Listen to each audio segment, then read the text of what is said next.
Rishikesh. I'm presenting a case of a 17-year-old male who presented to us with a history of a pain in left hip since 5 months, with inability to bear weight on the same limb since 5 months, with the alleged history of fall from height, that is around 10 feet 5 months back. There is no history of any management taken so far by the patient, and no other history of fever, weight loss, or any other constitutional symptom. And there is also there was no history of significant childhood history. So I made the clinical differential diagnosis of non-union neck femur along with or it could be a hip dislocation.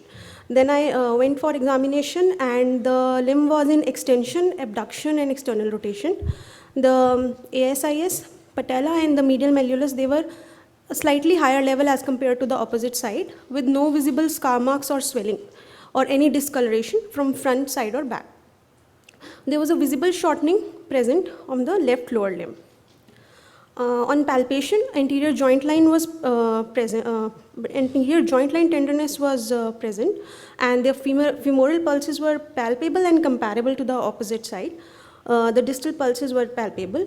The range of movement at the hip were restricted and painful in all the directions, and the patients were not allowing us to do the telescopy test.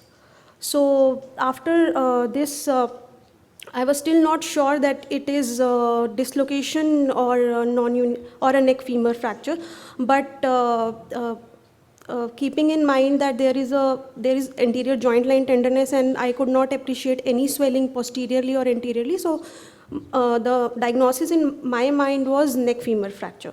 So there was a true shortening found of 2 centimeter, that is true femoral shortening, supratrochanteric shortening was found. And so after this, we went for X-rays. Firstly, we asked the patient the X-rays Can we just go to the X-ray now?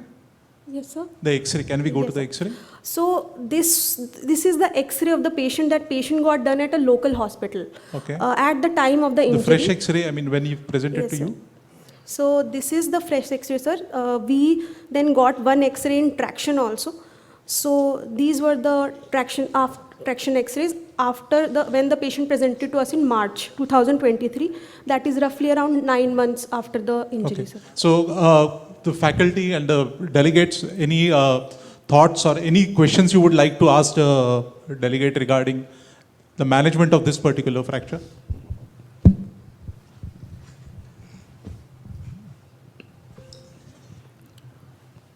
Why did you get a limb length X-ray done in a case of fracture non-union of fracture neck femur? What is the indication of getting a limb length X-ray done when you know the diagnosis already? What more information will you get? Sir, in this X-rays, we were, as it was, the first X-ray we had was of September 2022. So at present, after this much duration, there must have been resorption of neck that we wanted to see. And the second thing we wanted to see if there is any avian. That's why we get the... No, you measured length in one of your X-rays, right? Previously, you showed X-rays with limb length measurement. Sir, No, that was clinical measurement. Clinical measurement. I measured in clinical. So what were your concerns in this particular case, regarding the fracture line, the orientation of the fracture line, and the gap at the fracture site? What was your planning now from here on? Yes, sir.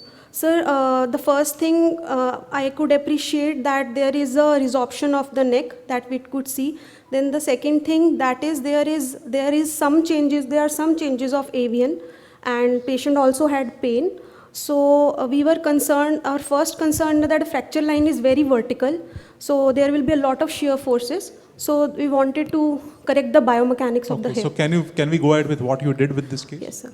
So we calculated the Powell's angle, and it was found to be roughly 70 degrees.